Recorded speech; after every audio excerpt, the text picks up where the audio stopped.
असल में यही राइगर की सबसे खास और छुपी हुई शक्ति थी, रफ्तार और अदृश्यता। वो शून्य में घुल चुका था और फिर उसने पहला वार किया, एक ऐसा वार जो किसी ने देखा तक नहीं। उसकी टेढ़ी तलवार बिजली जैसी चमकी और धूमगिरी टीम के लीडर की गर्दन की ओर बड़ी। तलवार की धार ठंडी और जहर से भरी हुई थी। लीडर की आंखों में डर उतर आया। वो बस बाल बाल बचा। अगर एक पल की भी देर होती तो उसका सिर धड़ से अलग हो चुका होता। और तभी उसके पीछे खड़े एक योद्धा ने जमीन पर अपनी हथेली मारी। जैसे ही हाथ लगा जमीन पर कुछ टूटा और पहले वाली फॉर्मेशन दोबारा सक्रिय हो गई, इस बार पहले से भी ज्यादा खतरनाक। पहले जब फीनिक्स टीम से लड़ाई हुई थी तो इस फॉर्मेशन ने बस गौरान को थोड़ी देर के लिए जकड़ा था, लेकिन अब ये अपनी पूरी ताकत से सक्रिय हुई थी। जैसे ही फॉर्मेशन सक्रिय हुई, जमीन से हल्का सफ़ेद धुआं उठने लगा। वेदिका चिल्लाई, जहर है। उसी पल राइगर की शक्तियाँ किसी खिंचाव में खींचने लगी। उसकी तलवार अब भी लीडर की गर्दन से आधा इंच दूर थी, लेकिन अब वो आधा इंच किसी पहाड़ जितना लग रहा था। छिप के वार, तू है कौन जो ऐसी सोच भी रखता है? लीडर एक कदम में राइगर की पीठ के पीछे आ गया, फिर उसकी पीठ पर दोनों हाथों से जोर का वार किया। राइगर का शरीर हवा में उछल गया जैसे कोई पुतला हो। लीडर की आंखों में नफरत थी और होठों पर तिरस्कार भरी मुस्कान। कैसा लगा चुपके से वार करने का अंजाम? मजा आया ना? इतना कहते ही धूमगिरी टीम के 3 और योद्धा राइगर पर एक साथ टूट पड़े। एक वार पेट के बीच में, दूसरा सीने के ऊपर दिल की जगह और तीसरा सीधे माथे पर। जैसे ही वार हुए, हवा में डरावनी आवाज गूंजी जैसे कोई अदृश्य ग्रीफन चीख उठा हो। राइगर जमीन पर गिरा। उसके मुंह से काला खून फूट पड़ा, चेहरा पूरी तरह सफ़ेद पड़ चुका था। लेकिन फिर भी उसने उठने की कोशिश की, पर तभी लीडर ने उसके सिर को पैर से दबा दिया। राइगर, तेरी औकात बस जमीन पर पड़े रहने की है, लीडर ने ठंडी हंसी के साथ कहा, लेकिन उसकी आंखों में डर छुपा था। वो जानता था कि अगर उस पल फॉर्मेशन ने राइगर की शक्ति खींची नहीं होती तो शायद अभी वो जिंदा नहीं होता। उसने एक बार और जोर से राइगर के सिर को रगड़ा, फिर बाकी लोगों की तरफ देखा और बोला, अब कौन आएगा? मैं। गौरान की आंखों में गुस्से की आग थी। उसका अभेद्य कवच उसकी पूरी देह पर फैल गया। उसने किसी का इंतजार नहीं किया। गहरी सांस ली, अपनी शक्तियां इकट्ठा की और पूरे दम के साथ आगे बढ़ा।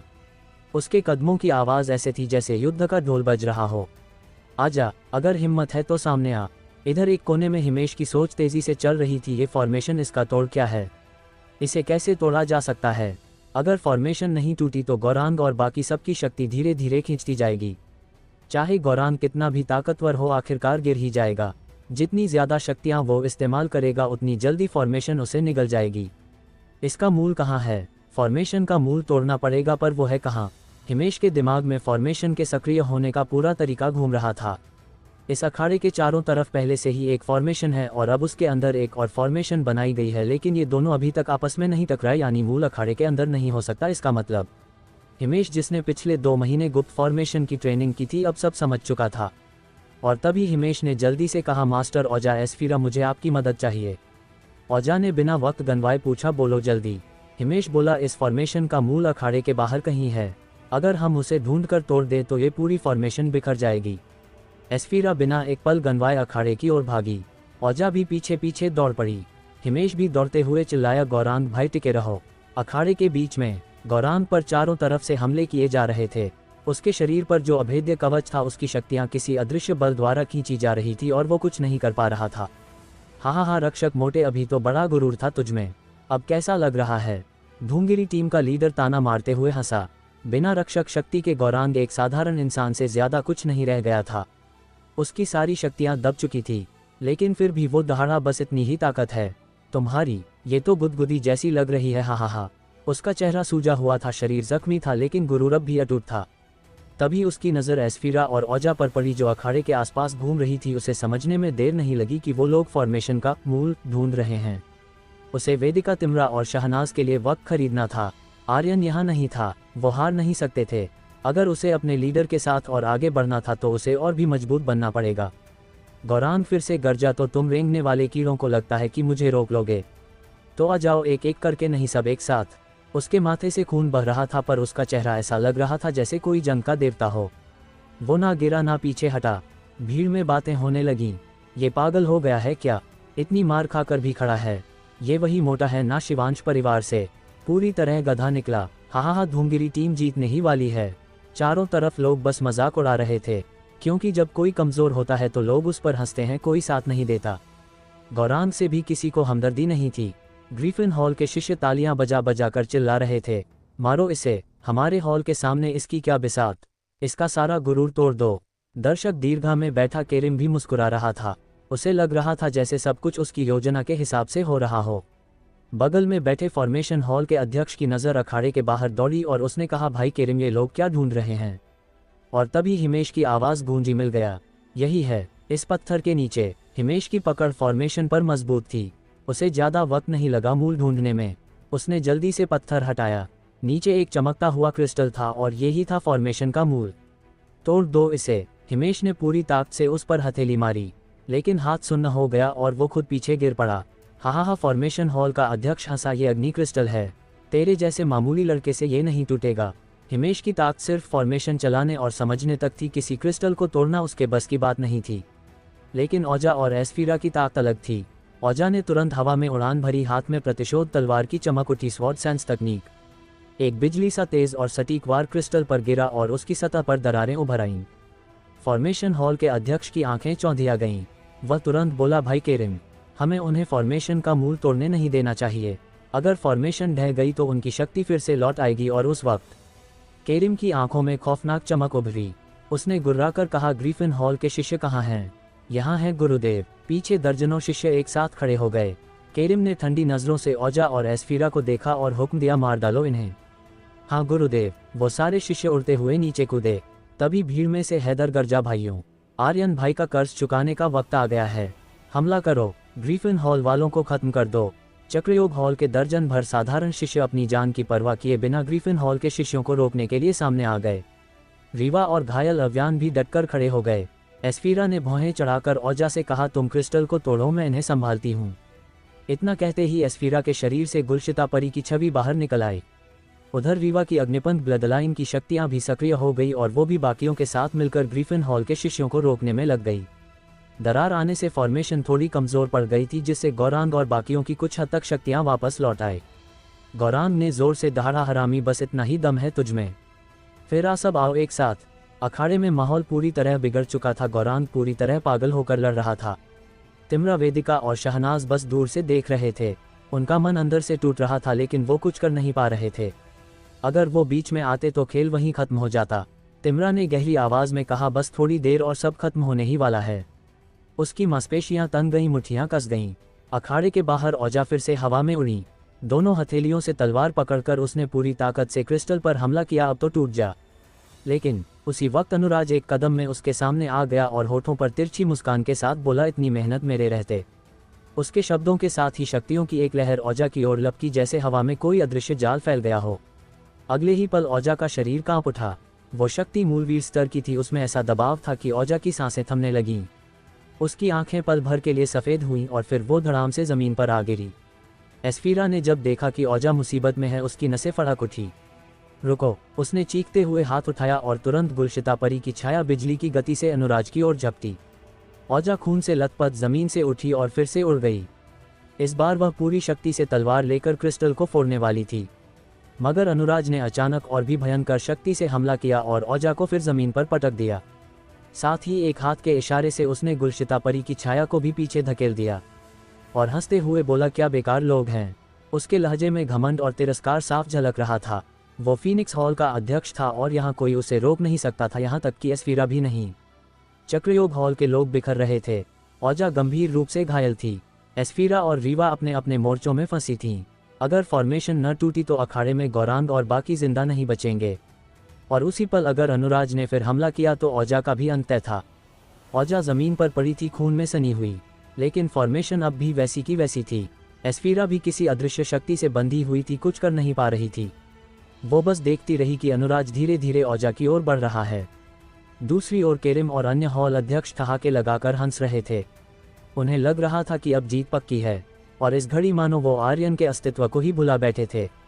और तभी अचानक आसमान से एक आकृति गिरी, पर यह कोई साधारण आगमन नहीं था। उसके बाल सुनहरी चमक में चमक रहे थे, जैसे वो खुद आकाश को चीर देने चला हो। उसके चारों ओर एक जलती हुई ऊर्जा भभक रही थी, जिसे नग्न आंखों से भी देखा जा सकता था। फिर एक विशाल चमकती हुई स्वर्णिम हथेली आसमान से नीचे गिरी। पूरा आकाश कांप उठा, जैसे फटने को हो। वह शक्ति जो किसी देवता की लगती थी, लहराते हुए नीचे आई और सीधे अनुराज को निशाना बनाया। वो इतनी तेज थी कि अनुराज को कुछ समझने का वक्त ही नहीं मिला। इतनी खतरनाक कि मैदान में बैठे हर व्यक्ति के चेहरे पर अविश्वास था।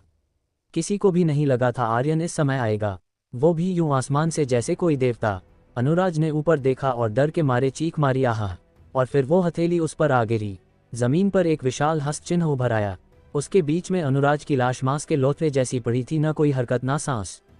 पल भर में उसका खात्मा हो गया। उसी समय सिस्टम की आवाज़ गूंजी, बधाई हो आर्यन, तुमने एक और श्रावक को मारा है। तुम्हें 80,000 एक्सपी पॉइंट्स, 8,000 अमर ऊर्जा पॉइंट्स और 10 अमर मूल्य मिले हैं। बधाई हो आर्यन, तुम्हें 3 इम्मोर्टल क्रिस्टल मिले हैं। बधाई हो आर्यन, तुम्हें एक फीनिक्स कवच मिला है। बधाई हो आर्यन, एक फीनिक्स स्वॉर्ड मिली है। ये सब तुरंत ही पूर्वज रुद्रदेव द्वारा निगल लिए गए। आर्यन की नज़र जैसे ही औजा, अव्यान और बाकी घायल साथियों पर पड़ी, उसकी मुट्ठियां कस गईं। उसने गरजते हुए कहा, जिसने भी मेरे साथियों को छुआ वो मरेगा। अगले ही पल वो आकाश से बिजली की तरह नीचे की ओर लपका। उसकी रफ्तार इतनी तेज थी जैसे उल्का ज़मीन पर गिर रहा हो। वो सीधा ग्रीफिन हॉल के शिष्यों के बीच में गिरा और हाथ ज़मीन पर पड़े। स्प्लिटिंग पल्स तकनीक। धरती फट गई। ग्रीफिन हॉल के शिष्य इधर उधर उछल गए। उसी पल आर्यन के हाथ में ड्रैगन स्लेयर चमका। ड्रैगन कट 1000 वार। आर्यन जब सुपर सोल मोड में होता था तो उसकी तकनीकें लगभग अजेय बन जाती थी। ड्रैगन स्लेयर ने अंधाधुंध वार किए और हर वार एक जान ले रहा था। आसमान से खून बारिश बनकर बरस पड़ा, हर ओर सन्नाटा था और हर चेहरा से हर उठा। मर जाओ सब, आर्यन चीखा। एक के बाद एक उसने दर्जन भर शिष्यों के सिर धड़ से जुड़ा कर दिए, लेकिन उसे कोई फर्क नहीं पड़ा। फिर उसकी नज़र अगले झुंड पर पड़ी और पलक झपकते ही उनके पास पहुंच गया। स्प्लिटिंग पल्स तकनीक, काल मुट्ठी। एक बार फिर जमीन पर जोर से मारा। शिष्य हवा में उछले और तभी आर्यन ने मुकों की बारिश शुरू कर दी। अब वो ब्लेड नहीं, सीधे अपने घूंसे चला रहा था जो दीवारों को भी तोड़ दें। सब के सब मर जाओ। हर घूंसा एक शरीर को चीर देता। किसी का सिर उड़ रहा था तो किसी का सीना फट रहा था। कुछ सेकंड में ग्रीफिन हॉल के 35 से ज्यादा शिष्य मारे गए। ग्रीफिन हॉल, जो खुद को सबसे सर्वश्रेष्ठ समझता था, सभी 18 हॉल में सबसे शक्तिशाली था, उसके शिष्यों को आर्यन ने कीड़े मकोड़ों की तरह कुचल डाला। आर्यन हवा में तैर रहा था। उसके कपड़े और मुंह ताज़ा खून से सने हुए थे। उसने दर्शक दीर्घा में नजर डाली और बर्फीले आवाज में तड़का, अब कौन आएगा। पूरा मैदान एकदम चुप था। किसी की हिम्मत नहीं थी कुछ कहने की। सब सहमे हुए थे, जैसे समय रुक गया हो। आर्यन के बाल सुनहरे थे। उसके शरीर से जो शक्तियां निकल रही थी वो सामान्य नहीं लग रही थी। ऐसा लग रहा था जैसे उसके अंदर कोई रहस्यमयी दैविक शक्ति बह रही हो। मैदान में मौजूद किसी को भी समझ नहीं आ रहा था कि ये हो क्या रहा है। सब हैरान थे। केरिम जानता था कि फ्लक हथेली आर्यन की सबसे ज्यादा खतरनाक चाल है, लेकिन इस वक्त तो आर्यन की ताकत उससे भी कहीं ज्यादा लग रही थी। यहाँ तक कि अनुराज जैसा छठे लेवल का मूलवीर भी उसके सामने टिक नहीं पाया। उसने एक ही झटके में उसे खत्म कर दिया। हाँ, हमला बहुत तेज था और अनुराज को बचने का मौका नहीं मिला, लेकिन फिर भी इतनी आसानी से मारा जाना कुछ हजम नहीं हो रहा था। मैदान में बैठे हर किसी की सोच जैसे उलट गई थी। आर्यन का घमंडी और जालिम तेवर सब पर भारी पड़ रहा था। अचानक आर्यन फिर दहाड़ा एक बार और, पूछता हूँ और है कोई। उसकी आंखें अब केरिम की तरफ थीं, जिनमें जान लेने का इरादा साफ दिख रहा था। और उसी पल औजा हिम्मत करके उठी और अपनी तलवार सीधी क्रिस्टल पर दे मारी, जो कि फॉर्मेशन का मूल था। क्रिस्टल टूट गया और अगले ही सेकंड अखाड़े में बिछी वो अजीब फॉर्मेशन जो गौरांग और बाकी सबकी शक्तियां खींच रही थी, झटके से गायब हो गई। अबे साले, अब मेरी बारी है। फॉर्मेशन हटते ही गौरांग की शक्तियां फिर से उसके शरीर में बहने लगी। उसने गर्दन चटकाई और अगले ही पल उठकर सीधे धूंगिरी टीम के योद्धाओं के सामने आ गया और एक कड़वी मुस्कान के साथ बोला, अबे हरामियों, अब तुम सब नर्क में जाओ। उसी समय शहनाज, वेदिका और तिमरा ने अपनी अपनी शक्तियां मिलाई और एक मुक्का बनाया। फिर तीनों ने एक साथ वार किया। वो वार था तो खतरनाक शक्तियों से लिपटा एक मुक्का, पर यह अदृश्य था और सीधे धूंगिरी टीम के लीडर के सिर पर पड़ा। ऐसा लगा जैसे लाखों टन वजनी कोई चट्टान उस पर गिर पड़ी हो। वो सीधे जमीन में धंस गया। तभी गौरांग हवा में उछला और बोला, मैंने पहले ही कहा था, अगर मुझे नहीं मारा तो मैं तुम्हें मार दूंगा। उसका अभेद्य कवच पूरी तरह सक्रिय था और उन पांचों ने जो हमले थोड़ी देर पहले उस पर किए थे, उसकी पूरी शक्ति अब उसमें उबल रही थी। गौरांग का भारी शरीर हवा से सीधे टीम लीडर के ऊपर गिरा। हरामखोरो, अब तुम अपनी ही ताकत का मजा चखो। वो जोर से दहाड़ा। जैसे ही वो गिरा, लीडर कुचल गया। बाकी चारों को भी एक जबरदस्त झटका लगा। जितनी ताकत से उन्होंने गौरांग पर हमले किए थे, वही ताकत पलटकर उन्हें लगी। सभी ने एक साथ खून उगला, चेहरों का रंग उड़ गया और किसी को समझ ही नहीं आया कि हुआ क्या है। उनके शरीर जैसे सुन्न हो गए थे। तिमरा ने बिना समय गंवाए पूरी ताकत लगाकर 4-5 वार किए और उन सभी को खत्म कर दिया। गौरांग ने रायगर को सहारा देकर खड़ा किया और फिर वो पांचों एक कतार में खड़े हो गए। सबने दर्शक दीर्घा की ओर नजरें घुमाए और आर्यन की तरह ललकारा, और है कोई। पूरा मैदान गूंज उठा, जैसे किसी ने सन्नाटे को तोड़ दिया हो। भीड़ फिर से पागल हो गई।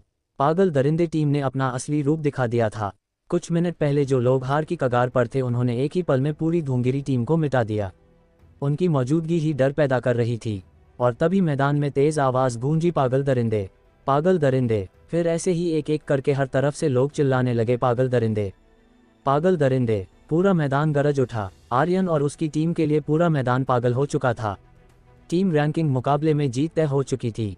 पहला स्थान निर्विवाद था, एक तरफा जीत, पूरी तरह से कुचल देने वाली जीत। इतनी साफ की बहस की कोई गुंजाइश ही नहीं बची थी। मगर एक शख्स था जिसे ये जीत कांटे की तरह चुभ रही थी, केरिम। धूंगिरी टीम के 5 योद्धा उसकी सबसे बड़ी शान थे। ये वही शिष्य थे जिन्हें उसने खुद चुना था, जिन्हें उसने अमर महल में प्रशिक्षण देने के लिए नामित किया था। लेकिन आज वो सब हार के अखाड़े में पड़े थे। उसके भीतर का गुस्सा जैसे फटने को तैयार था। उसी वक्त एक जोरदार ऊर्जा विस्फोट के साथ केरिम ने गूंजती हुई आवाज में पुकारा, आर्यन। आवाज इतनी भारी थी कि 7वें लेवल की मूलवीर आभा ने पूरी भीड़ को शांत कर दिया। भीड़ के बीच खुसर पुसर शुरू हो गई। ग्रीफिन हॉल का अध्यक्ष क्रोधित हो गया है, आर्यन की अब खैर नहीं। सच में यार, उसने चारों प्रमुख हॉल्स को खुली चुनौती दे डाली, ऊपर से अनुराज पर हमला कर दिया और ग्रीफिन हॉल के शिष्यों को मार डाला। क्या मौत को दावत दे रहा है। वो चाहे जितना ताकतवर हो, अभी बस रक्तवीर है। अगर अनुराज ने जरा भी लापरवाही न की होती तो आर्यन क्या उसका कुछ बिगाड़ पाता। अभी तो युवा है, घमंडी है, सोचता है पहली रैंक मिल गई तो सब जीता लिया। क्या सभी हॉल्स से भी ताकतवर हो गया वो। इस बार तो केरिम वाकई बेकाबू हो गया है। बातें धीरे धीरे पूरे मैदान में फैलने लगीं। किसी शक की गुंजाइश नहीं थी, आर्यन ने आज केरिम को उसकी आत्मा तक हिला दिया था। पहले उसका बेटा मारा और आज उसकी शान धूंगिरी टीम को जमीन चटा दी। ऊपर से ग्रीफिन हॉल के कई शिष्यों की मौत के घाट उतार दिया। भला वो कैसे चुप रहता। इस वक्त आर्यन का सुपर सोल मोड का समय खत्म हो चुका था, लेकिन उसके चेहरे पर कोई डर नहीं था। उसने ये रूप तो बस एक शुरुआत के लिए दिखाया था, क्योंकि उसके पास इससे भी भयानक हथियार था। एक ऐसी स्किल जो योग क्षेत्र की यात्रा के दौरान उसने खरीदी थी स्किल पॉइंट से, इसलिए उसे सुपर सोल मोड के समय की फिक्र नहीं थी। आर्यन के होंठों पर हल्की मुस्कान उभरी। वह केरिम की ओर देखते हुए बोला, बता अपने बाप से क्या चाहता है। केरिम के दांत गुस्से से भिंच गए। उसकी आंखों से शोले फूटने लगे। तूने फीनिक्स हॉल के अध्यक्ष को मारा, ग्रीफिन हॉल के शिष्यों का संहार किया आज। उसकी बात पूरी होने से पहले ही केरिम का गुस्सा उसके चेहरे पर साफ दिख रहा था। उसकी आंखों से शोले फूटने लगे। उसने दांत भींचते हुए कहा, तूने एक हॉल अध्यक्ष को मार डाला, ग्रीफिन हॉल के कई शिष्यों को भी खत्म कर दिया आज।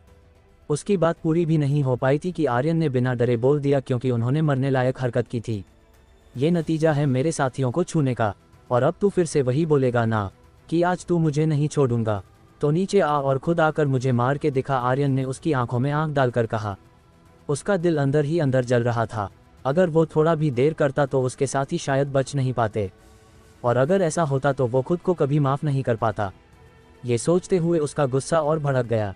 उसने उंगली उठाकर कहा, तू ग्रीफिन हॉल का अध्यक्ष है और तूने बाकी सारे हॉल अध्यक्षों और शिष्यों को मिलाकर हमारे खिलाफ साजिश रची। जरा भी शर्म नहीं आई तुझे, जरा भी। हर बार हॉल प्रतियोगिता में मुकाबलों के बीच समय होता था, लेकिन इस बार तूने जानबूझकर सब कुछ बदल दिया सिर्फ मुझे फंसाने के लिए। निर्णायकों से मिलीभगत, स्वर्गसार कुल के साथ समझौते, तुझे तो शर्म से किसी गड्ढे में डूबकर मर जाना चाहिए, मगर क्या करे, तूने तो अपनी शर्म पहले ही बेच खाई है। तू तो एक सुअर से भी बदतर है। लेकिन सुन, अब उसकी आंखों में आग सी जलने लगी थी। जो कोई भी पागल दरिंदे टीम के रास्ते में आएगा मैं उसे कुचल डालूंगा। तू क्या समझता है तू है कौन। अब आर्यन का गुस्सा काबू से बाहर हो चुका था। वो अपनी सारी भड़ास निकाल रहा था। उधर केरिम का चेहरा और भी भयानक हो गया। आसपास खड़े दर्शकों से भी रहा नहीं गया। बातों का शोर उठने लगा। शायद आर्यन सही कह रहा है। इस बार तो ऐसा लग रहा है जैसे वो किसी एक टीम से नहीं, पूरे सप्तचक्र महाविद्यालय से लड़ रहा है। ये तो सरासर नाइंसाफी है। एक शिष्य को जानबूझकर निशाना बना रहे हैं।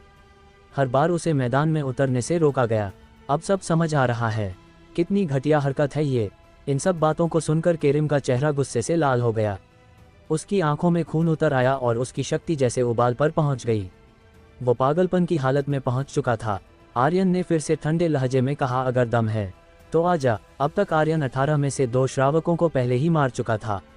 भले ही फिलहाल केरिम के सिर पर कोई निशान नहीं चमक रहा था, लेकिन अगर उसने उतरने की हिम्मत की तो आर्यन उसे भी छोड़ने वाला नहीं था। केरिम 7वें स्तर का मूलवीर था, लेकिन आर्यन को अपनी 2 नई तकनीकों पर पूरा भरोसा था। हो सकता है वो केरिम को पूरी तरह न मार पाए, पर उसे अधमरा जरूर कर सकता है। केरिम ने जोरदार दहाड़ मारी और ग्रीफिन हॉल के सारे शिष्य एक साथ खड़े हो गए। ठीक उसी पल एस्फीरा धीरे धीरे चलती हुई आर्यन के पास आकर खड़ी हो गई। फिर गौरांग भी अखाड़े से कूदता हुआ उसके पास आ गया। उसके बाद रायगर, वेदिका, शहनाज, तिमरा, औजा और बाकी चक्रयोग हॉल के साथी भी आकर उसके साथ खड़े हो गए। फिर सबने एक साथ एक एक जीवांचल पिल नीली और उसके बाद राक्षसी क्रिस्टल। एक ही पल में उनके शरीरों से निकलती शक्ति तेज हो गई। आर्यन जोर से हंसा। उसकी नज़रें सीधे केरिम पर टिकी थी। लड़ना है तो आजा, हम डरने वालों में से नहीं हैं। ग्रीफिन हॉल पूरे सप्तचक्र महाविद्यालय की सबसे ताकतवर शाखा मानी जाती थी और अब उसके सामने एक अकेला शिष्य खड़ा था, लेकिन घमंड तो देखो। तभी राफेल ने एक लंबी सांस ली और बोला, आर्यन तू खुद को क्या समझ बैठा है? अगर तू लड़ाई चाहता है तो ध्यान से सुन ले, हम गरुड़ हॉल वाले भी ग्रीफिन हॉल के साथ हैं, टाइगर हॉल भी साथ है, औषधि हॉल भी, सरपेंट हॉल भी, और फिर सप्तचक्र महाविद्यालय के सभी हॉलों के अध्यक्ष और उनके शिष्य एक साथ खड़े हो गए। एक भारी आवाज़ पूरे मैदान में गूंजी, युद्ध शुरू करो। पूरा महाविद्यालय आर्यन के सामने खड़ा था। लग रहा था जैसे एक अकेला आर्यन पूरी सेना के सामने खड़ा हो। केरिम ने हल्की हंसी में कहा, हमसे लड़ाई, चल देखता हूँ आज कितनी बार मरेगा तू। और इतना कहते ही उसकी आंखें काली होने लगी। वो धीरे धीरे आगे बढ़ने लगा। आर्यन की आंखें सनकरी हो गईं। वो शांत आवाज़ में बोला, जैसे ही लड़ाई शुरू हो तुम सब यहाँ से निकल जाना। गौरांग बोला, मास्टर ये मोटा भागने वालों में से नहीं है। रायगर ने कहा, आर्यन साथ जिएंगे तो साथ मरेंगे भी। हिमेश जोश में बोला, भाई अब ज्यादा बात मत कर, सीधा ठोक दे इनको। एस्फीरा, औजा, वेदिका तीनों की निगाहें आर्यन पर थीं। कोई भी पीछे हटने वाला नहीं था। चक्रयोग हॉल के बाकी साथी भी अपने कदम जमाए खड़े थे। आर्यन ने अपनी मुट्ठियां कस ली, फिर बोला, ठीक है फिर साथ जिएंगे साथ मरेंगे। बाकियों ने भी दोहराया, साथ जिएंगे साथ मरेंगे। अब लड़ाई बस शुरू होने ही वाली थी। कोई पीछे नहीं हट रहा था। सामने पूरा सप्तचक्र महाविद्यालय था, पर आर्यन और उसकी टीम अपनी जगह से हिले तक नहीं। आर्यन ऐसा ही था, एक बार जो तय कर लिया फिर पीछे मुड़ना उसके बस की बात नहीं थी। केरिम ने जोर से दहाड़ लगाई, मार डालो। सभी हॉल अध्यक्ष और उनके शिष्य एक साथ झपट पड़े। मार डालो की गूंज चारों तरफ फैल गई। हालात बेकाबू होते जा रहे थे। दूर खड़ा हलील ये सब देख रहा था। उसकी भौहें टेढ़ी हो गईं। केरिम ये क्या कर रहा है? ये सब तो उनकी योजना का हिस्सा नहीं था। स्वर्गसार कुल की रणनीति कुछ और ही थी। उसने पास खड़े नावेद की ओर देखा और पूछा, युवराज अब क्या करें? नावेद ने हल्की मुस्कान के साथ कहा, चिंता मत करो, हम लड़ाई में नहीं कूदेंगे। क्या? हलील थोड़ा सहम गया। हलील ने नावेद के चेहरे की ओर देखा जहां एक अजीब सा भरोसा था। उसने धीमे से पूछा, युवराज क्या बुर्जुग सर्गेश्वर अब कुछ करने वाले हैं? नावेद ने ऊपर देखा, फिर शांत आवाज में बोला, वो तो शुरू से ही सब पर नजर रखे हुए हैं। पिछले कई महीनों से नावेद सिर्फ अपनी ताकत नहीं बढ़ा रहा था, बल्कि बुर्जुग सर्गेश्वर की हर हरकत पर नजर भी रख रहा था। और अब वो समझ चुका था कि आर्यन को खुला क्यों छोड़ा गया था। इस बार नावेद को पूरा भरोसा था, बुर्जुग सर्गेश्वर खुद चाहते हैं कि आर्यन को उसकी औकात दिखाई जाए। और नावेद अब यही करने जा रहा था। आर्यन को इस लड़ाई में ऐसा कुचलेगा कि वो दोबारा उठने की हिम्मत ना कर सके, और बुर्जुग सर्गेश्वर की नज़रों में भी उसकी कोई कीमत ना बचे। हलील का दिल धड़क उठा। कुछ देर चुप रहकर वो फिर बोला, लेकिन युवराज आपकी और आर्यन की ताकत। नावेद के होंठों पर हल्की मगर ठंडी मुस्कान आई। मैं उसे कुत्ते की मौत मारूंगा, जैसे उस वक्त थंडर पर्वत श्रृंखला में एक बार में गिराया था, वैसे ही आज भी गिरा सकता हूँ। हलील की आंखों में चमक आ गई। वो जोश में बोला, आज की लड़ाई के बाद स्वर्गसार कुल का नाम फिर से गूंजेगा, सब कहेंगे यही है सबसे ताकतवर कुल। नावेद ने आर्यन को घूरते हुए ठहाका लगाया, आर्यन तू तो बस मेरी सीढ़ी है जिस पर चढ़कर मैं सबसे ऊपर पहुंचूंगा। जैसे ही दोनों पक्ष लड़ाई के लिए तैयार होने लगे, एक छाया ऊपर से सीधे मैदान में उतरी। एक जोरदार ऊर्जा विस्फोट के साथ वो शक्ति उतरी जो न केवल केरिम और आर्यन के बीच आ गई, बल्कि पूरी लड़ाई को रोक दिया। ये शक्ति थी बुर्जुग सर्गेश्वर की और वो छाया थी न्यायालय के अध्यक्ष धर्मनाथ की। उसका चेहरा गंभीर था। उसने गूंजती हुई आवाज में कहा, सप्तचक्र महाविद्यालय इस पूरे महाद्वीप का सबसे बड़ा स्तंभ है। क्या तुम सब इसे गिराना चाहते हो? अमर महल कभी नहीं चाहता था कि यह अंत आए। पश्चिमी अंधकार लोक की ताकत दिन ब दिन बढ़ रही थी।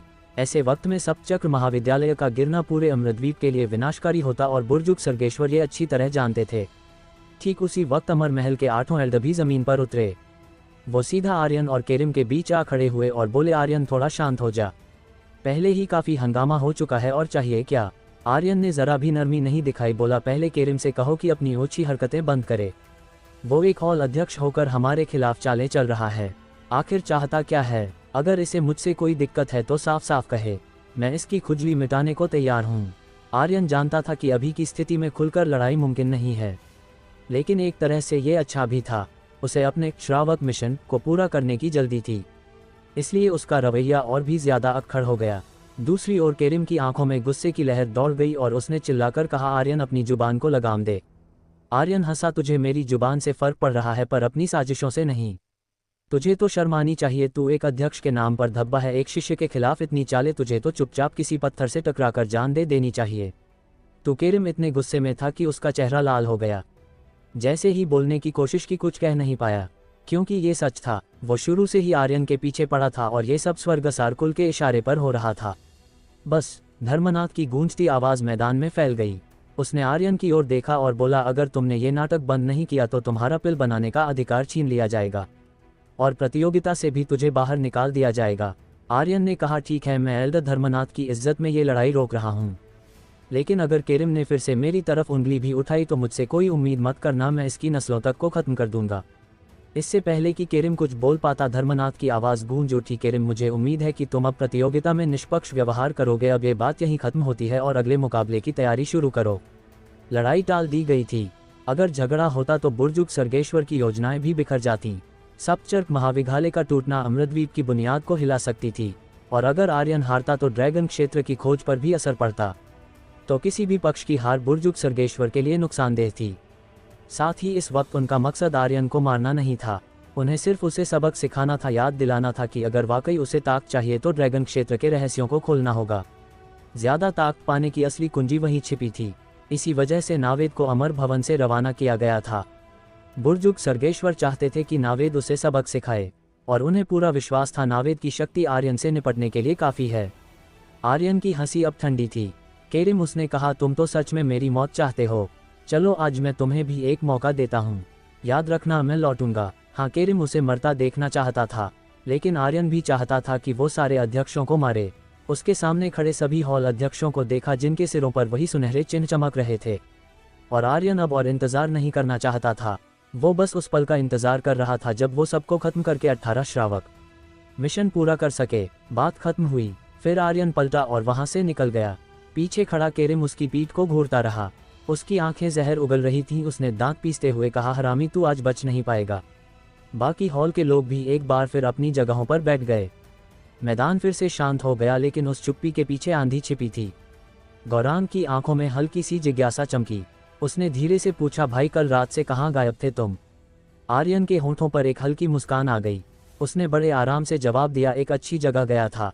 बात करते करते उसकी नज़र सीधी जाकर भीड़ में बैठे हलील पर अटक गई। उसकी आंखों में एक पल के लिए सुनहरी चमक सी दौड़ी और उसके दिमाग में एक ख्याल आया, सबसे पहले इसे निपटाना होगा। स्वर्ग विच्छेदक कुल्हाड़ी तो इसके पास ही है, अगर इसे पहले ही खत्म कर दूं तो। आर्यन की आंखों में एक भूख जैसी चमक उभरी, होंठों पर हल्की मुस्कान थी। उसने मन में बुदबुदाया, रुद्रसेन और यशवंत अब तक नक्षत्र नगर पहुंच चुके होंगे। असल में उसने उन्हें शिवगिरी वासिका की रक्षा के लिए भेजा था, लेकिन उसका असली मकसद कुछ और ही था। वहां थोड़ी हलचल मचानी थी। उसी वक्त एस्फीरा उसके पास आए। उसकी आंखों में थोड़ी चिंता थी। आर्यन, व्यक्तिगत रैंकिंग प्रतियोगिता के बारे में तुम क्या सोच रहे हो? ऐसा लग रहा है जैसे बाकी हॉल वाले तुम्हें इतनी आसानी से जाने नहीं देंगे, और अमर महल भी जैसे कुछ ज़्यादा ही तुम्हारी फिक्र कर रहा है। मुझे लगता है मामला कुछ ज़्यादा गंभीर है। आर्यन हंस पड़ा, बोला, तू फिक्र मत कर। अगर ये बात योग क्षेत्र में दाखिल होने से पहले हुई होती तो शायद वो घबरा जाता, लेकिन अब उसके पास ताकत थी, भरोसा था और 3 अरब एक्सपी पॉइंट्स। आधे घंटे बाद स्वर्गसार कुल का एक योद्धा भागता हुआ आया और हलील के कान में कुछ कहा। हलील का चेहरा पल में बदल गया। वो बिना कुछ बोले उठ खड़ा हुआ और सीधा आर्यन को घूरने लगा। उसकी आंखों में गुस्सा नहीं, सीधे कत्ल करने वाली नज़र थी। उसने नावेद से कुछ धीमे शब्द कहे और वहां से निकल गया। कुछ तकनीकें ऐसी होती हैं जिन्हें सिर्फ एक विशेष हथियार से ही पूरी शक्ति के साथ इस्तेमाल किया जा सकता है, जैसे ब्लेड तकनीकें। अगर ब्लेड तकनीक का प्रयोग तलवार से किया जाए तो वो अपनी असली प्रचंड शक्ति कभी प्रकट नहीं कर सकती, और उसी तरह एक तलवार की तकनीक भी सिर्फ तलवार से ही अपना जादू दिखा सकती है। आर्यन ने जब पहली बार हलील के हाथों में वो पुरानी भारी कुल्हाड़ी देखी थी, तभी उसके दिल में एक बात बैठ गई थी, ये कुल्हाड़ी एक दिन मेरी होगी। और अब उसे सच में उस कुल्हाड़ी की ज़रूरत थी। जैसे ही हलील मैदान से गया, उसी पल आर्यन हरकत में आया। शैडो क्लोन तकनीक। उसकी छाया से एक नकली शरीर बन गया। असली आर्यन तो चुपचाप गौरांग और बाकी साथियों के बीच से खिसक गया। नक्षत्र नगर की तरफ जाने वाले रास्ते में एक घाटी में। साले, तूने मेरे कुल पर हमला किया, मरने का शौक चढ़ा है क्या? हलील की आंखों में आग थी, गुस्से से वह कांप रहा था। उसने ये सोचा भी नहीं था कि आर्यन जैसे एक लड़के की इतनी हिम्मत होगी जो उसके कुल पर वार करे, वो भी तब जब सप्तचक्र महाविद्यालय में प्रतियोगिता चल रही हो। हालांकि कुल में अभी भी कुछ एल्डर थे, इसलिए उसे कोई डर तो नहीं था, लेकिन बतौर कुलपति उसका फर्ज था कि वो तुरंत लौटे और हालात संभाले। इसलिए वो वहां से तुरंत भागा चला आया। उसी घाटी में एक ऊंची चट्टान पर एक शख्स बैठा था पैर लटकाकर। जैसे ही हलील उड़ता हुआ वहां पहुंचा, उस शख्स ने हल्के से मुस्कुराकर कहा, कहाँ जा रहे हो इतनी जल्दी में हलील जी? हलील रुक गया, चेहरा सख्त हो गया। आर्यन थोड़ी हैरानी हुई लेकिन डर नहीं। बोला, तू तो मैदान में था, यहाँ कैसे आ गया? जब वो वहां से निकला था तब तो आर्यन वही था, फिर ये यहाँ कैसे इतनी तेजी से? अब जाकर उसकी आंखें सिकुड़ी। बात उसकी समझ में आ गई थी, आर्यन का असली निशाना उसका कुल नहीं, वो खुद था। तो तू मेरा इंतजार कर रहा था? हलील ने तीखी मुस्कान के साथ पूछा। आर्यन ने बहुत शांत आवाज में कहा, थोड़ी समझ तो है तुझमें। अब हलील की हंसी में घमंड नहीं, गुस्से की झलक थी। तो तू मरना चाहता है? कोई बात नहीं, तेरी ये इच्छा भी पूरी कर देता हूँ। जैसे ही हलील की बात खत्म हुई, उसका शरीर एक झलक में गायब हो गया। एक खतरनाक शक्ति हवा में फूटी और अगले ही पल में वो आर्यन के ठीक सामने था। उसकी गति बिजली से भी तेज थी। एक स्वर्गवीर होने के नाते हलील की ताकत अमर महल के एल्डरों से कम नहीं थी, और उसके हाथ में चमक रही थी वही प्राचीन खतरनाक स्वर्ग विच्छेदक कुल्हाड़ी। मर जा हरामजादे! उसने आर्यन को कोई मौका नहीं दिया। उसे लगता था कि आर्यन का मकसद उसे मारना नहीं, बल्कि उसे नक्षत्र नगर में उसके महल तक पहुंचने से रोकना था। वो ना तो केरिम था, ना ही हरिधर जैसा कोई मूर्ख। उसे आर्यन की चालों से धोखा नहीं मिलने वाला था। कुल्हाड़ी बिजली की तरह गरजती हुई सीधे आर्यन की तरफ आए। वाह, जैसा सोचा था एक लाल नाम वाला किंग तो ऐसा ही करेगा, आते ही हमला। आर्यन हंसते हुए बोला, लेकिन ना तो उसने पीछे हटने की कोशिश की और ना ही कोई बचाव किया। आर्यन के चेहरे पर वही पुरानी हल्की मुस्कान थी। आज मेरे पास ज्यादा समय नहीं है, वरना तेरे साथ खेलता। फिर वो हल्का सा मुस्कुराया और धीरे से बोला, दानुज। आर्यन को इस लड़ाई में वक्त खराब नहीं करना था। उसका मकसद साफ था, हलील को खत्म करना। और उसे पता था कि अगर वो ज्यादा वक्त मैदान से दूर रहा तो केरिम उसके साथियों पर फिर से हमला कर सकता है। इसलिए सब कुछ जल्दी खत्म करना था। हुकुम मेरे आका! दानुज की भारी आवाज गूंजी। एक पल में दानुज की भयंकर गुरुत्वीय शक्तियां बाहर फट पड़ी। जैसे ही हलील की कुल्हाड़ी गिरने वाली थी, दानुज के हाथ से निकली जंजीर ने उसे रोक दिया, और अगले ही पल उसके दाहिने हाथ की जंजीर एक बड़ी सी गदा में बदल गई, जो सीधी जाकर हलील के सिर पर गिरी। हलील की आंखों में डर और हैरानी दोनों चमक उठे। एक ही बार में उसकी करोड़ों की एचपी सीधे 2-3 अंकों पर आ गिरी। उसका शरीर बेजान होकर आसमान से गिरा और धरती पर जा गिरा। जहां वो गिरा वहां जमीन फट गई और खून हर तरफ फैल गया। आर्यन ने फौरन दानुज को वापस 18 स्तरीय नरक में भेज दिया। वो जानता था कि ये सप्तचक्र महाविद्यालय है, अमर महल की नज़र हर वक्त बनी रहती है। अगर किसी ने दानुज को देख लिया तो बात बहुत बिगड़ सकती थी। जैसे आया था वैसे ही दानुज अचानक हवा में घुल गया। आर्यन धीरे धीरे आगे बढ़ा। उसने नीचे गिरे हलील को देखा और हल्के से मुस्कुराकर कहा, स्वर्गसार कुल के कुलपति, कैसी लग रही है ज़मीन की गोद? मैंने पहले ही कहा था कि एक बार सिंह वंश ने तुम्हारे कुल को कुचला था तो दोबारा भी कुचल सकता है।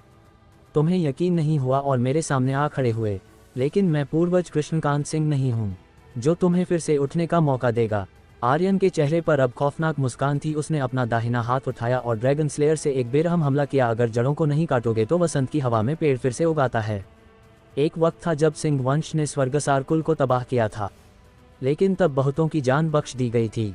पर आर्यन वैसा नहीं था। वो जानता था दुश्मन का जिंदा रहना ही सबसे बड़ा खतरा होता है। वो कोई संत नहीं था।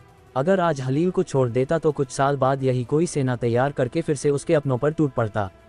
घास काटनी हो तो पूरी जड़ से काटो। हलील का चेहरा अब पूरी तरह सफ़ेद पड़ चुका था।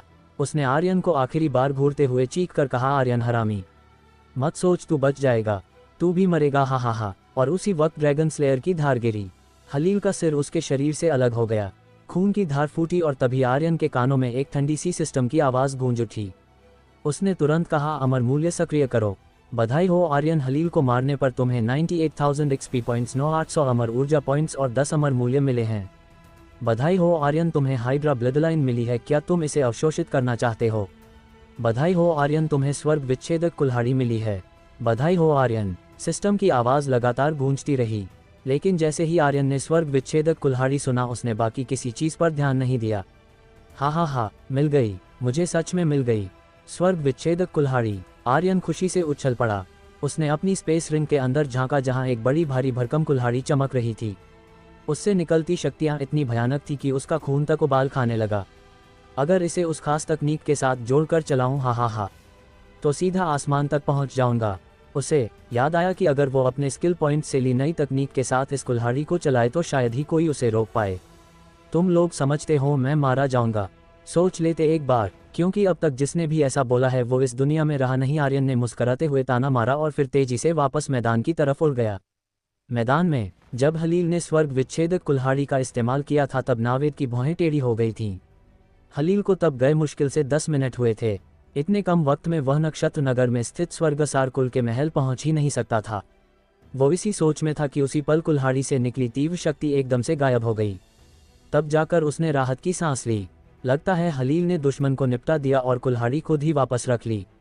उधर अमर महल में अलग हलचल थी। सप्तचक्र महाविद्यालय से अचानक एक बहुत ही भयानक राक्षसी शक्ति उठी थी, लेकिन ये बात सर्गेश्वर को पता नहीं चली। जिसे ये महसूस हुआ था वो था पितृराज। हालांकि ये शक्ति बस कुछ सेकंड के लिए थी, पर पितृराज की नज़र से कुछ नहीं छूटता। उसकी आंखें सिकुड़ गईं। क्या किसी राक्षस ने सप्तचक्र महाविद्यालय में घुसपैठ की है? अब उसके पास वक्त बहुत कम बचा था। वह अंधकार लोक के पूर्वज चंद्रनेत्र की तरह 100 साल इंतजार नहीं कर सकता था। उसे जल्दी थी। अगले ही पल उसकी आकृति हल्की सी झिलमिलाई और सर्गेश्वर के गुप्त कक्ष में प्रकट हो गई। सर्गेश्वर एकदम से हर उठा। उसने तुरंत घुटने टेक कर कहा, गुरुदेव। पितृराज ने भारी आवाज में पूछा, तैयारी कैसी है? सर्गेश्वर ने सिर झुकाकर कहा, गुरुदेव सब कुछ तैयार है। आज की व्यक्तिगत रैंकिंग प्रतियोगिता में आर्यन को जरूर चोट पहुंचेगी। फिर मैं उसे ड्रैगन पूंछ की समाधि का रास्ता दिखाऊंगा। वो जरूर वहां जाएगा और जब वो समाधि खुलेगी तो ड्रैगन पंजा समाधि ही आखिरी बची रहेगी। फिर ड्रैगन क्षेत्र अपने आप खुलने लगेगा। पितृराज ने सिर हिलाया, ठीक है, लेकिन सब कुछ तुम्हारे काबू में रहना चाहिए। सिंह वंश को संभालना आसान नहीं होता। अगर उन्हें जरा सा भी मौका मिल जाए तो सिर पर नाचने लगते हैं। मैं नहीं चाहता जो आलोक सिंह के समय हुआ था वो दोबारा हो। उसके लहजे में गहराई थी, जैसे ये उसकी आखिरी कोशिश हो। आर्यन उसकी आखिरी उम्मीद था। इस बार कोई चूक नहीं होनी चाहिए। आप बेफिक्र रहिए गुरुदेव, सर्गेश्वर ने कहा, सब कुछ मेरी नज़र में रहेगा। मैदान में आर्यन वापस आ गया था। एस्फीरा ने उसे देखा और पूछा, अभी कहाँ गए थे तुम? आर्यन मुस्कुराया, एक किंग से लड़ने गया था। किंग? एस्फीरा को कुछ समझ नहीं आया। उसकी आंखों में उलझन साफ दिख रही थी।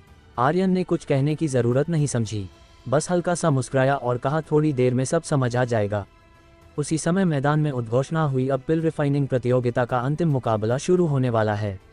दोनों प्रतियोगी तैयार हो जाएं। मुकाबला 3 मिनट में शुरू होगा। गौरांग जोश में आ गया, भाई अब तुम्हारी बारी है। आर्यन ने शांत भाव से कहा, हाँ अब मेरा वक्त है। लेकिन उसका मकसद सिर्फ जीतना नहीं था, उसे सप्तचक्र महाविद्यालय और पूरे अमृतद्वीप को हिला देना था। 3 बाद वो मंच पर चढ़ा और बोला, कल मैंने कहा था कि मैं एक ऐसी पिल बनाऊंगा जो इस दुनिया को बदल सकती है।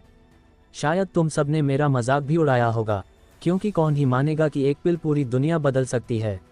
लेकिन आज मैं तुम्हें दिखाऊंगा पिल की असली ताकत, वो ताकत जो किसी की किस्मत बदल सकती है। फिर उसने ऐलान किया, मैं 20 पिल बनाकर दूंगा, वो भी मुफ्त में। कोई भी 20 लोग, चाहे वे सप्तचक्र महाविद्यालय के शिष्य हों, एल्डर हों, अध्यक्ष हों, अमर महल के निर्णायक हों या यहाँ छिपे हुए संघों या दलों के सदस्य, कोई भी आगे आ सकता है। जो लोग आएंगे वही गवाह होंगे उस बदलाव के जो मैं लाने वाला हूँ। उसने दर्शक दीर्घा की ओर देखा और बोला, अब बताओ कौन है तैयार? जैसे ही आर्यन ने अपनी बात खत्म की, युद्धमंत्र हॉल का एक मास्टर हंसते हुए बोला, अरे लड़के, ये जो पिल है ना, ये बस थोड़ा सहारा देती हैं। असली शक्तियाँ तो खुद की मेहनत से आती है। तू क्या हमें एक प्रयोग का मेढक समझ बैठा है? तेरे जैसे लोग हकीम कहलाने के लायक भी नहीं होते। आर्यन ने बिना झिझके जवाब दिया, माफ़ करना, तुम जैसे लोग तो मेघ बनने के लायक भी नहीं हो। उसने आगे कहा, जो लोग सच में खुद को बदलना चाहते हैं वो मेरे साथ आएं। जो लोग बस डरते हैं या दूसरों पर तंज कसते हैं वो वहीं कोने में खड़े रहें, क्योंकि उन्हें इतिहास में कोई जगह नहीं मिलने वाली। असल में आर्यन जो पिल बनाने जा रहा था वो कोई मामूली पिल नहीं थी। जीवांचल पिल एक ऐसी पिल थी जो इंसान के चक्रों और चेतना दोनों में गहराई से बदलाव ला सकती थी, और जब ये बदलाव होता तो किसी भी योद्धा की ताकत कई गुना बढ़ सकती थी। मतलब अगर ये सच में बाजार में उतरती तो पूरी दुनिया में एक नई क्रांति आ सकती थी। ये उसकी योजना का हिस्सा भी थी, शिवगिरी संघ को मजबूत बनाने की। उसके पास एक सपना था कि उसके पास ढेर सारी धरती मनियाँ और स्वर्ण तारे हों, ताकि वो एक ऐसी रूहानी सेना तैयार कर सके जिसे कोई हरा ना सके। तभी दर्शक दीर्घा में बैठा एक योद्धा उठ खड़ा हुआ। उसकी आवाज़ में अधीरता और बेचैनी दोनों थी।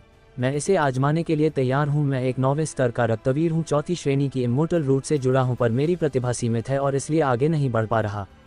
मैं खुद देखना चाहता हूँ कि इस दुनिया बदलने वाली पिल में ऐसी क्या खास बात है।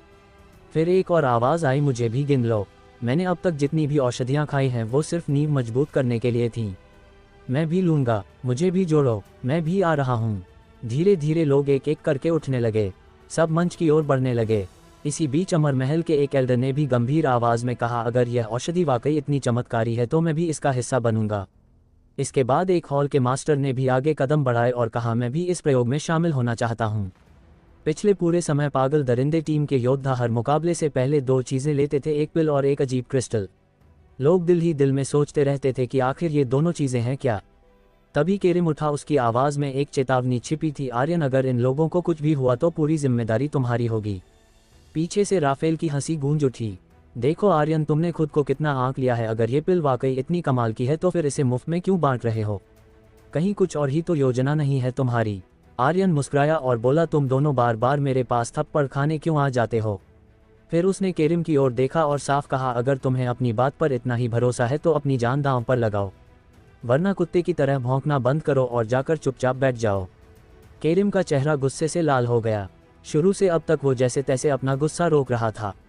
कोई और होता तो अब तक शायद भड़क चुका होता, मगर वो अब ना तो कुछ कह सका और ना ही इतनी हिम्मत जुटा सका कि जान पर दांव लगाए। तभी संचालक ऊंची आवाज़ में बोला, अब पिल रिफाइनिंग प्रतियोगिता का आखिरी मुकाबला शुरू होता है। घोषणा के साथ ही नील ड्रैगन फनेस आर्यन के बाएं हाथ के ऊपर हवा में तैरने लगा। उसकी उंगलियां बेहद तेजी से चलने लगीं। वो विपरीत दिशा तकनीक का इस्तेमाल कर रहा था। 1 महीने की कड़ी ट्रेनिंग के बाद आर्यन ने जीवांचल पिल बनाने में पूरी तरह महारत हासिल कर ली थी। अब इसमें असफल होने का कोई मौका नहीं था। तभी सिस्टम की एक सधी हुई आवाज़ सुनाई दी, बधाई हो आर्यन, तुमने सफलतापूर्वक पिल तैयार कर ली है। सिर्फ 2 मिनट में उसने एक पिल तैयार कर दी थी, पर उसने वहां रुकने का नाम नहीं लिया, अगली पिल बनाने लगा। 1 2 3 और बस 10 मिनट में 6 पिल तैयार हो गईं। दूसरी तरफ उसका विरोधी औषधि हॉल का एक वरिष्ठ शिष्य ये सब देखकर अंदर से टूट गया। उसने दोनों हाथ जोड़ते हुए कहा, मैं हार मानता हूँ, और प्रतियोगिता से पीछे हट गया। पर आर्यन अब भी रुका नहीं था। उसके हाथ लगातार पिल बनाते जा रहे थे। आधे घंटे बाद आर्यन ने मुस्कुराकर कहा, 20 पिल बन चुकी हैं। उसकी गति, उसकी तकनीक जैसे किसी और ही दुनिया की लग रही थी। पूरे मैदान में सन्नाटा पसरा था, सबकी निगाहें उसी पर टिकी थीं। ऐसा लग रहा था जैसे वो कोई पिल नहीं बना रहा बल्कि कोई मूंगफली छील रहा हो। आर्यन ने मंच पर खड़े 20 लोगों की ओर देखा और बोला, हर किसी के लिए एक एक पिल है। इसे लेने के बाद तुम खुद समझ जाओगे कि दुनिया बदलने वाली औषधि का असली मतलब क्या होता है। कई लोग तो आर्यन को फेल होते देखने के लिए ही बैठे थे। उनके लिए ये बस एक मजाक था। मार्शल दुनिया में बस एक चीज़ ही असली मायने रखती थी, शक्ति। औषधियाँ वो तो सिर्फ एक सहारा मानी जाती थीं। कोई यह नहीं मानता था कि औषधियाँ सच में दुनिया बदल सकती हैं। इसीलिए जब आर्यन ने ऐसा दावा किया तो ज़्यादातर लोग हंसने लगे। किसी ने उसे अहंकारी समझा तो किसी ने उसे पागल बताया। कुछ लोग खुद को बहुत समझदार समझते हुए उसका मजाक उड़ाने लगे। पिल दुनिया बदल देगी, ये बात लोगों को बस एक बेवकूफ़ी भरी सोच लग रही थी। पर आर्यन ने किसी की बात पर ध्यान नहीं दिया। उसका ध्यान बस मंच पर खड़े उन 20 लोगों पर था, जिनमें से अमर महल का एक एल्डर भी था। उसने शांति से कहा, आप सब अब ये पिल ले सकते हैं। 20 लोगों ने अपने अपने हाथों में पकड़ी पिल्स की ओर देखा। ज़्यादातर के चेहरे पर शक था।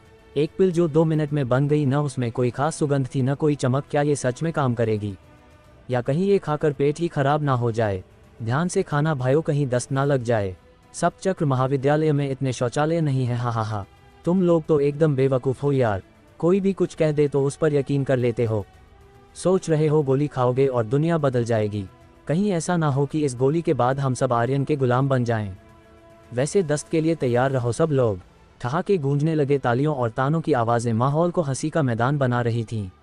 लेकिन आर्यन एकदम शांत खड़ा रहा, जैसे उसने कुछ सुना ही ना हो। उसने उन 20 की तरफ देखा और बिना आवाज़ ऊंची किए बोला, आज का ये फैसला एक दिन तुम्हारे लिए गर्व की बात बनेगा। तुम लोग पहले बनोगे जिनसे एक नए युग की शुरुआत होगी। उसने किसी पर दबाव नहीं डाला, कोई ज़बरदस्ती नहीं की। तभी भीड़ में से एक योद्धा, वही जो सबसे पहले खड़ा हुआ था, आगे बढ़ा।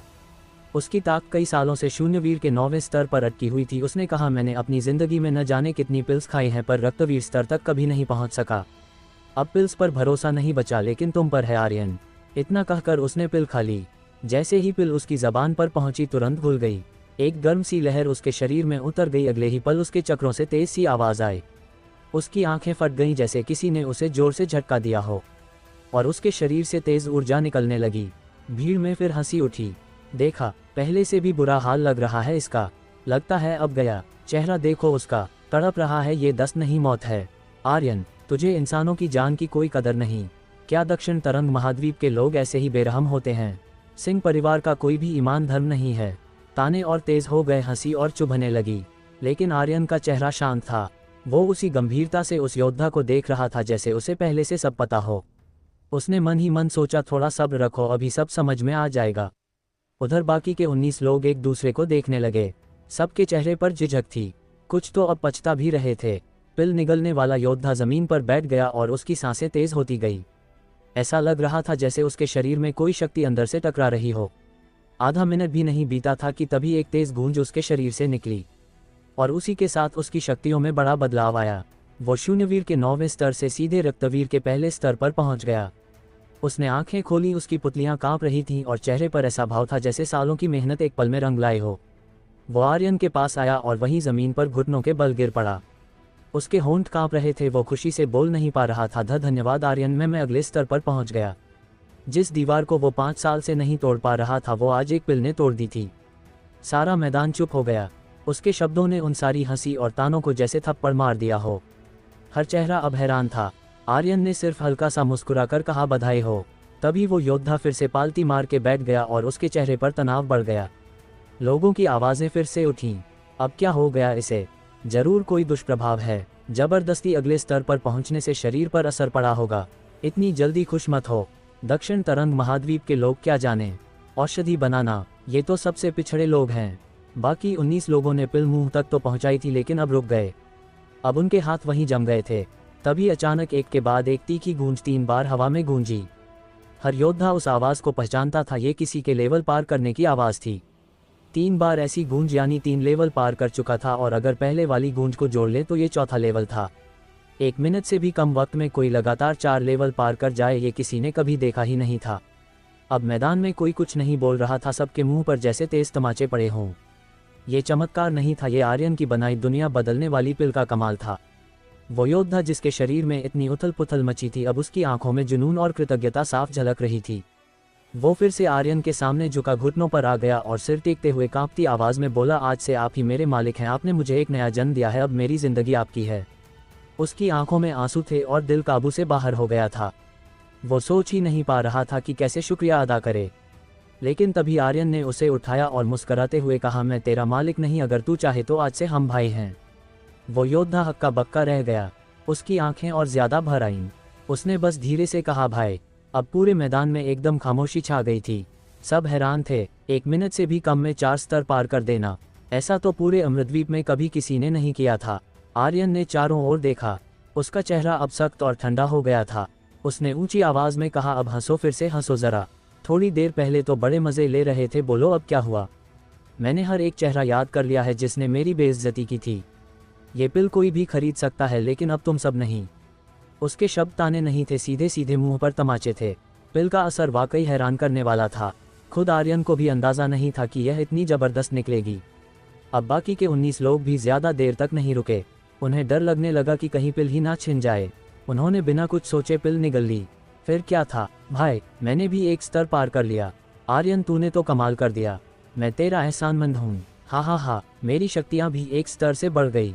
कुछ ही मिनटों में पूरे मैदान में एक के बाद एक ब्रेक थ्रू होने लगे। कुल 20 में से 13 लोगों ने लेवल पार कर लिया।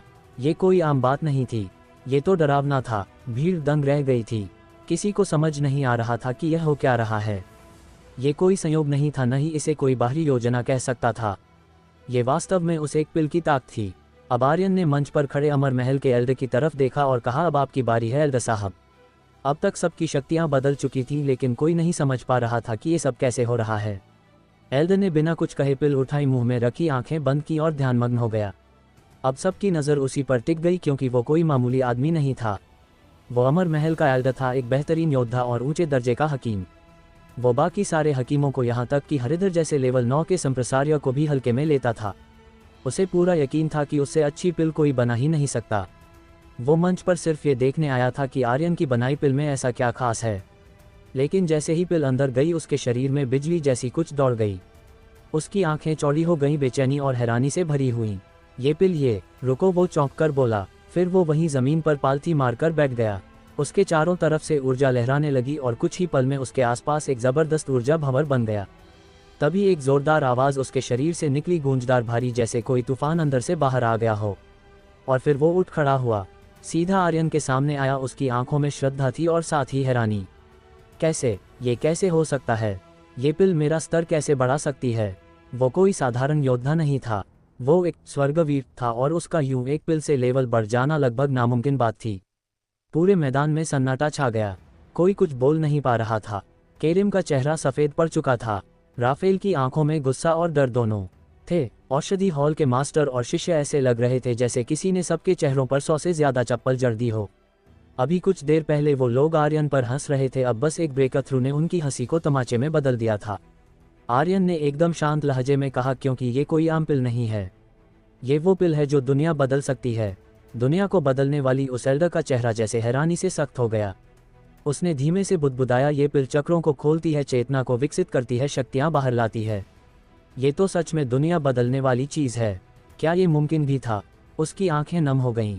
वो धीरे से बोला, लड़के, ये हम हकीमों का हमेशा से सपना था कि एक दिन ऐसी पिल बने जो समय को भी झुका दे।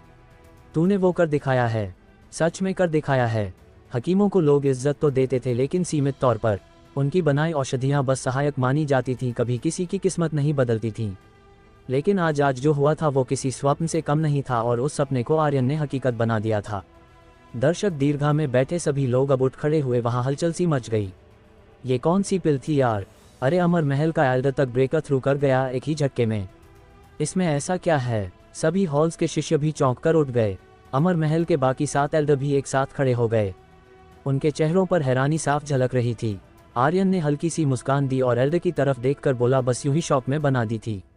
शौक? यह एक शब्द सुनते ही वहां खड़े सारे हकीमों के दिल टूट गए। अमर महल का वो एल्डर अब ज्यादा नहीं झेल पाया।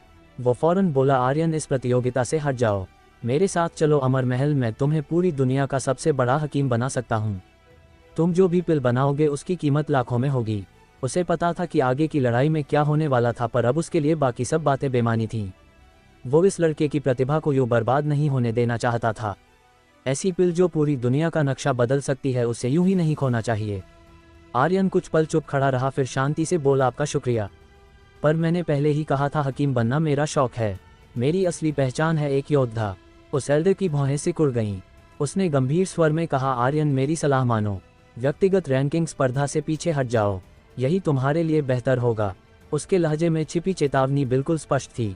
आर्यन कोई मूर्ख नहीं था, वह सब समझ गया, लेकिन फिर भी वह नर्म मुस्कान के साथ बोला, हम सिंह परिवार वालों के शब्दकोश में पीछे हटना जैसा कोई शब्द नहीं है। आपकी सलाह का सम्मान करता हूँ, लेकिन जो भी चुनौती आएगी मैं एक एक करके उसका सामना करूंगा।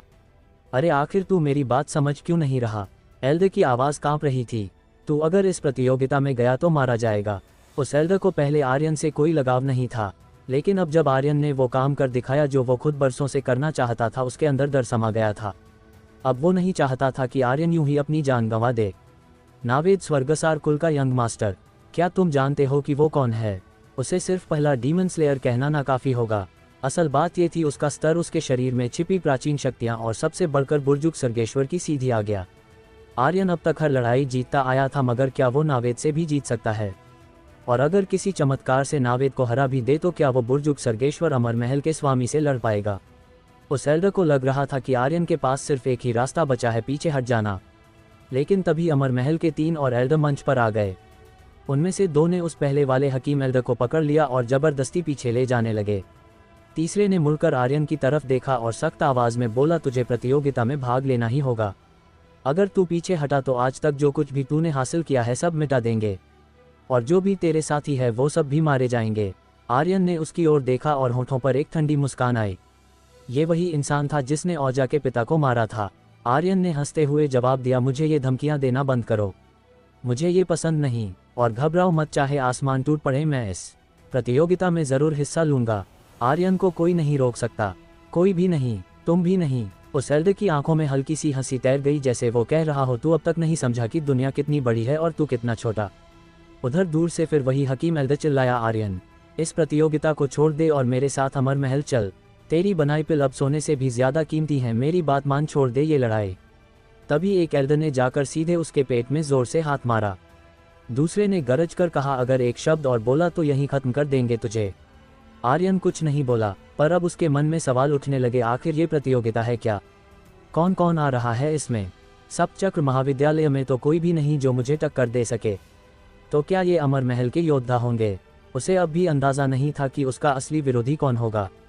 उसने गहरी सांस ली और मन को शांत किया। फिर खुद से कहा, हर हालात में कोई ना कोई रास्ता ज़रूर होता है और मैं डरकर भागने वाला नहीं। तभी दर्शक दीर्घा में एक बड़े व्यापारी संघ का मुखिया खड़ा हो गया। उसकी आंखों में चमक थी। आर्यन जी, इस पिल का नाम क्या है और इसका दाम? अगर आप चाहें तो हम इसके अधिकार खरीदना चाहते हैं। जितनी कीमत मांगेंगे हम देने को तैयार हैं। सच तो ये था, जैसे ही यह पिल बाजार में उतरेगी हर कोई हिल जाएगा। यदि इस पिल के अधिकार किसी के हाथ लग जाएं तो समझो वो पूरे महाद्वीप का धनपति सेठ होगा। कुछ ही पल में कई बड़े बड़े अमीर घरानों के लोग भी खड़े हो गए। आर्यन जी, जो भी कीमत तय करेंगे हम देंगे। इस पिल को अपने पास रखना मतलब है पूरे संसार को अपनी मुट्ठी में करना। आर्यन ने एक एक कर सबको देखा। उसके मन में साफ था, अगर ये जीवांचल पिल इन लालची लोगों के हाथ लग गई तो कोई दुनिया नहीं बदलेगा। सिर्फ यही लोग और अमीर बन जाएंगे, और यही तो वो नहीं चाहता था। आर्यन ने हल्की मुस्कान के साथ कहा, इस पिल का नाम है दक्षिणी सिंह पिल, और इसे बस एक ही जगह बेचा जाएगा, शिवगिरी संघ में, और इसकी कीमत होगी सिर्फ 100 सोने के सिक्के। भीड़ में जैसे सबकी सांसें थम गईं। मैदान में एकदम सन्नाटा छा गया। लोग उसे यूं घूरने लगे जैसे उसने कह दिया हो कि वो अमर महल बेचने जा रहा है। इतनी बेशकीमती पिल जिससे दुनिया की तकदीर बदली जा सकती है, सिर्फ 100 सोने के सिक्के। क्या इसे बचपन में किसी पागल कुत्ते ने काट लिया था, या फिर किसी गधे ने लात मारी थी, या बचपन में ये औंधे मुंह के बल पैदा हुआ था? भीड़ में धीरे धीरे खुसर पुसर शुरू हो गई। मैंने कुछ गलत सुना क्या? एक आदमी ने फुसफुसाते हुए कहा। उसने 100 स्वर्ण तारा कहा ना? मुझे तो यकीन ही नहीं हो रहा। शायद मेरे कान खराब हो गए हैं। लोगों को समझ ही नहीं आ रहा था कि इतनी कीमती पिल जो किसी की भी जिंदगी बदल सकती है, वो उसकी कीमत इतनी कम कैसे रख सकता है। आर्यन ने मैदान में चारों तरफ देखा और मजबूत आवाज में बोला, हाँ तुमने सही सुना, दक्षिणी सिंह पिल की कीमत सिर्फ 100 सोने के सिक्के है। ना आज इससे ज़्यादा लूँगा ना कल, ये कीमत हमेशा यही रहेगी। मैंने कहा था ना कि मैं इस दुनिया को बदलने आया हूँ।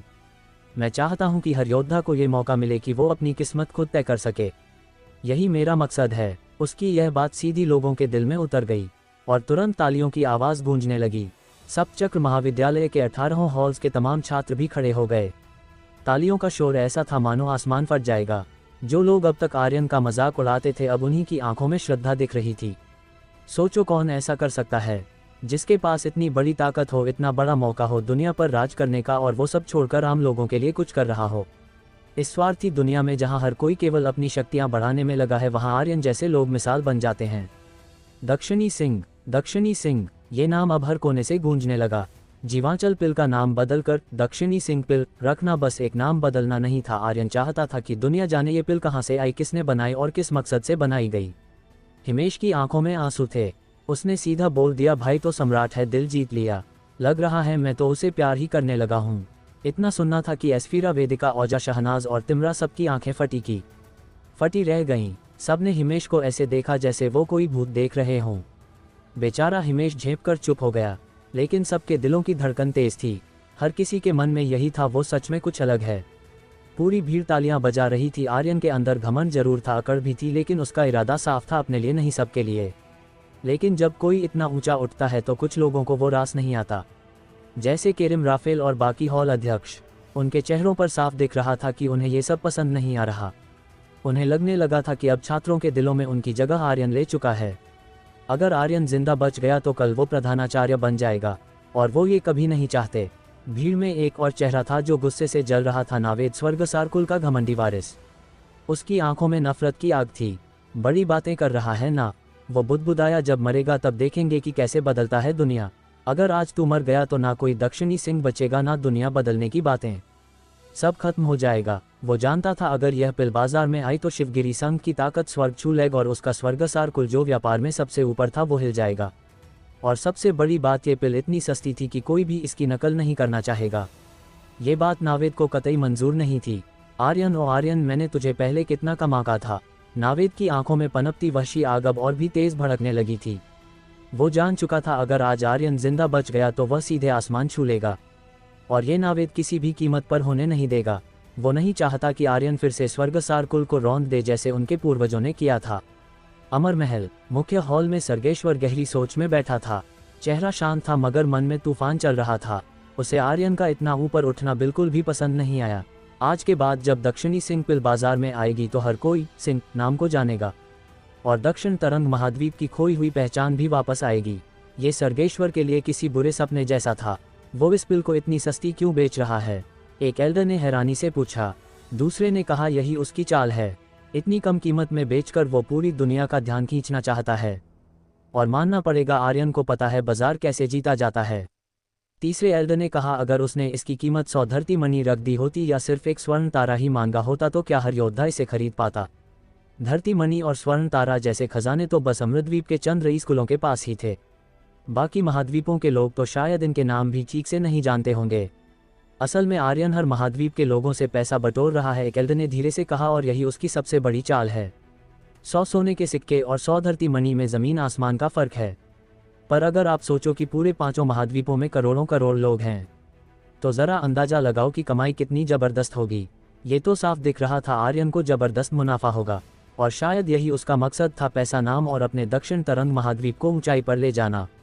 आर्यन खुद भी यही सोच रहा था, अगर मैं पैसा भी कमा लूँ, नाम भी, और अपने क्षेत्र को बड़ा बना दूँ तो इसमें बुरा क्या है।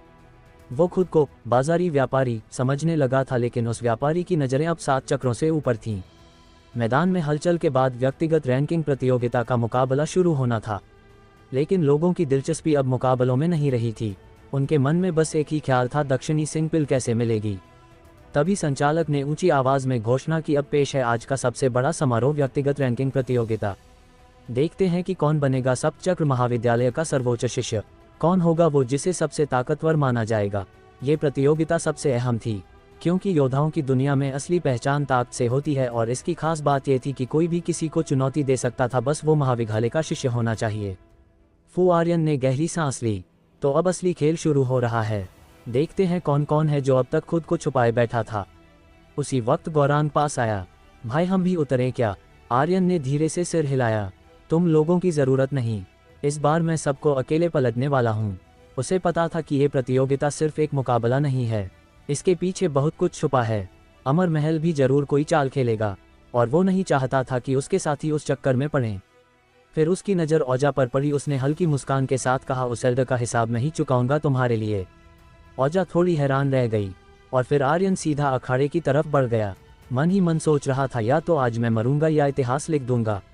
18 हॉल्स बहुत अकड़ दिखाते हो ना, अब सबको एक एक करके तोड़ूंगा, यही मौका है। उसकी चाल में एक अजीब सी बेफिक्री थी, लेकिन आंखों में ज्वाला थी। जब वो अखाड़े के बीच पहुंचा, सबकी नज़रें उसी पर टिक गईं। आ जाओ सब आ जाओ, वो गर्जा जो अपने आप को बहुत महान समझता है, आ जाओ। मैं आर्यन अकेला ही काफ़ी हूँ तुम सब के लिए। अगर घमंड करना है तो आखिर तक करो, और अगर चुनौती देनी है तो पूरी दुनिया को दो। अगर देवता रास्ता रोके तो देवता भी गिरेंगे, अगर भगवान सामने आए तो उन्हें भी झुकना पड़ेगा। भीड़ में किसी ने चिल्लाकर कहा, बहुत घमंडी हो गया है ये। और तभी ग्रीफिन हॉल का एक ताकतवर शिष्य हवा से नीचे उतरा। उसके हाथ में तलवार थी जो बिजली सी चमक रही थी। जैसे ही वो उतरा, उसका वार एक झटके में आया, तेज और जानलेवा। वो 8वें लेवल का स्वर्णवीर था, आर्यन से 9 लेवल ऊपर। उसकी तलवार कला इतनी फुर्तीली थी कि एक झटके में सब खत्म कर दे। लेकिन आर्यन हल्का मुस्कुराया, उसकी आंखों में तिरस्कार था। तो तू है ग्रीफिन हॉल का महान योद्धा। और अगले ही पल आर्यन ने सोलस्टॉर्म तकनीक सक्रिय कर दी। उसके शरीर में शक्तियों का विस्फोट हुआ और नसों में ऊर्जा उमड़ने लगी। उसके हाथ में ड्रैगन स्लेयर चमका और फिर डार्क ड्रैगन की दहाड़ हवा में गूंजी। जैसे किसी अदृश्य शक्ति ने काटा हो, उस शिष्य की तलवार हवा में ही चकनाचूर हो गई। साथ ही उसका शरीर भी उस शक्ति की चपेट में आ गया और उसका खेल वहीं खत्म हो गया। बधाई हो आर्यन, तुमने 8वें लेवल के स्वर्णवीर को मारा है। तुम्हें 3900 एक्सपी पॉइंट्स, 200 अमर ऊर्जा पॉइंट्स और 10 अमर मूल्य मिले हैं। आर्यन ने अभी मिली चीज़ों की सूची देखी और गुस्से से बड़बड़ाया, अब भी 5वीं श्रेणी की इमोर्टल रूट नहीं मिली। उसे अब इसकी बेहद ज़रूरत थी। 3 अरब एक्सपी पॉइंट्स जमे पड़े थे, लेकिन आगे नहीं बढ़ रहे थे, जैसे किसी दरवाजे पर ताला लग गया हो। उसने ड्रैगन स्लेयर कंधे पर टिका लिया और आंखें तरेरते हुए अखाड़े के पार खड़े केरिम की ओर देखा। और कौन है? भेजो जल्दी। उसी पल ग्रीफिन हॉल से 2 और शिष्य कूदे। इस बार उन्होंने आर्यन को दोनों तरफ से घेर लिया। उनकी तकनीक तेज थी और वार और भी खतरनाक। अब कोई रास्ता नहीं बचा, ये पूरी तरह से घिर गया है। इस बार चोट खाएगा ये। क्यों इतना घमंड करता है? थोड़ा संयम भी सीख लेता। भीड़ फुसफुसा रही थी। तो व्यूवर्स, आपको को क्या लगता है क्या होगा इस नॉवल में आगे? ये जानने के लिए सुनते रहिए स्पिरिट वर्ल्ड के अगले चैप्टर सिर्फ और सिर्फ हमारे चैनल रोज़वर्स पर। और हाँ, अगर चैप्टर पसंद आया हो तो लाइक और कमेंट जरूर कर देना। इससे मुझे भी अगले चैप्टर्स को अपलोड करने में मज़ा आता है। धन्यवाद।